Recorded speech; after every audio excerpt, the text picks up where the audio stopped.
He fired me at 1:05 a.m. over a video call. No apology. No explanation, just one line I'll never forget. Marcus will handle operations moving forward. I remember how his face flickered under the cold screen light com. Sure of himself, certain I'd stay quiet. I didn't argue. I didn't beg. I just nodded once and said, understood. Then I shut my laptop, poured a drink, and started dismantling 5 years of my life piece by piece in perfect order. By sunrise, my resignation letter was written, my files were backed up, and my bags were packed. At 9 a.m., I was already gone. At 10:05 a.m., he fired me. By 10:05 p.m., I had a plan. When I first met Jonathan, he wasn't the CEO, just a hungry man with big dreams and quiet desperation hiding behind a perfect suit. I believed in him. I built him. I turned his broken factories into a $5 billion machine, 3 plants, 2,800 workers, every inch of the workflow fine-tuned and flawless. He once told me, "You're the backbone, Daniel." I thought he meant it. Back then, we were a team. Long nights, bad coffee, late flights to dying factories. We laughed at the same jokes, shared the same fire. But power changes a man. It creeps in like rust, you don't notice it until the steel starts to crumble. When the board made him CEO, he started calling me son. That's when I should have known. No one calls you son unless they're already digging your grave. It started small. Meetings moved without notice. Emails I was suddenly left off. Decisions made behind closed doors without my name anywhere near them. Then came Marcus. A consultant, they said.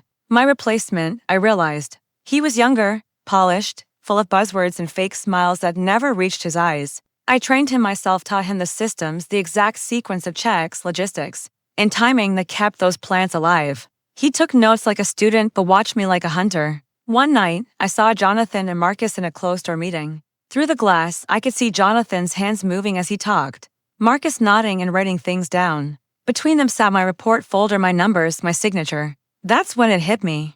They weren't promoting me. They were erasing me. When Jonathan fired me that night, he thought he'd broken me.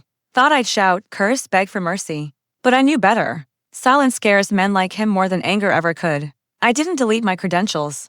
I didn't reply to the severance email. I just archived everything and spent the next 18 hours planning his downfall. The plans were efficient, brutally efficient, but only because I built them that way. Every system, every link in the chain, every data relay passed through an optimization protocol I personally designed. Legal, yes, but fragile. One wrong move and everything stopped. Jonathan didn't know that. Marcus sure didn't. They thought efficiency came from numbers. It came from understanding. Mine, at 5:20 a.m., I logged in one last time. Not to destroy anything, I'm not that kind of fool, but to make a few quiet changes. I removed a couple of key authorizations, switched a few automated triggers to manual. Small, harmless moves, or so it seemed. At 10:45 a.m., Marcus took over.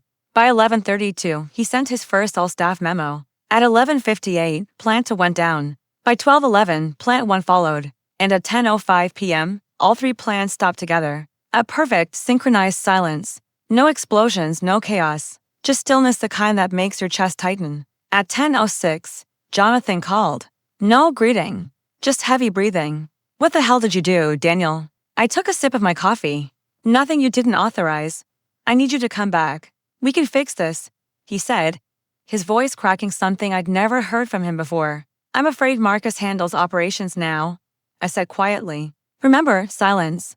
The longest I'd ever heard from him. You planned this. I managed it, I replied. Same as always, and then I hung up. It took them 2 weeks to get partial operations running again.